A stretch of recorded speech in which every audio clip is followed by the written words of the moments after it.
Just a quick reminder guys, these narrations are best enjoyed with headphones on. Ladies and gentlemen, start your emulators. It is time for another episode of RetrOS. This is the show where we're giving you a recommended dose of nostalgia for reviewing games from your childhood. This is Spartan Commander 1990 Chief Editor of Disabled Gaming Reviews here. On this time we will return the clocks back to the year 1992 to take a look at another classic platformer from the Sega Mega Drive library. So, is this game worthy of remembrance?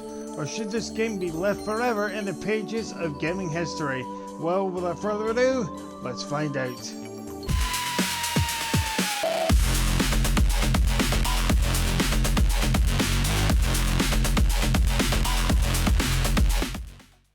"1992 was an interesting time to live in. The year saw the introduction of SMS text messages, the IBM ThinkPad, that's the first laptop, and the UK launch of the Super NES. In terms of the gaming industry, 1992 saw the release of the legendary FPS Wolfenstein 3D, a game which has been hailed as the grandfather of boomer shooter subgenre, the first RTS game, Dune 2 by Westwood Studios, the arcade release of the original Mortal Kombat, and this classic. In this game, a rogue AI called Heady Metal has taken control of a VR arcade cabinet and is actually kidnapping its players by trapping them in the arcade cabinet itself. You play the part as Casey, the Kid Chameleon. It is up to you to battle your way to the various levels of the cabinet, save your friends, and take Heady Metal down. Right, so here we go, and the accessibility scores are as follows. To get things started, visibility scored a 10. Due to the game's age, there is no colorblind modes available in this game. To be fair, there is very little need for one. There are no color-coded elements that can cause an issue for players with visual impairments. Next up, audibility, I also scored a 10. Next up, audibility, I scored a 10. Due to the size limitations of a Sega Mega Drive cartridge, there is no spoken dialogue. The story itself was told in the introduction, so a player with a hearing impairment can play this game with ease.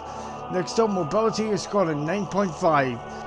In this game there are 6 button layouts or presets which can be changed via the game's options menu. My only criticism is that you can't do that during a level, so you'll be stuck whichever control layout you have set when you start the game. Gameplay, I scored a 9.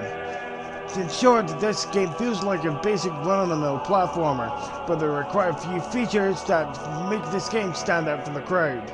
Similar to platformers of the era such as Mario and Sonic, you are up against the clock. When a level starts, a timer should start to tick down. When the timer hits 0, you lose a life. As with all games of the era, when your life hits 0, it's game over and back to the start.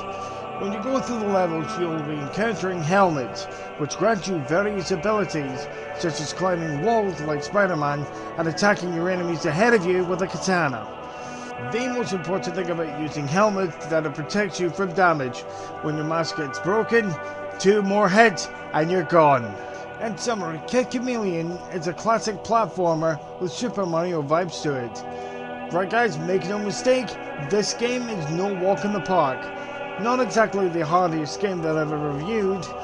That accolade belongs to Dark Souls 3, but it's still pretty darn tricky nonetheless. So if you're a platform enthusiast and is looking for something a bit more challenging, this game might fit the bill.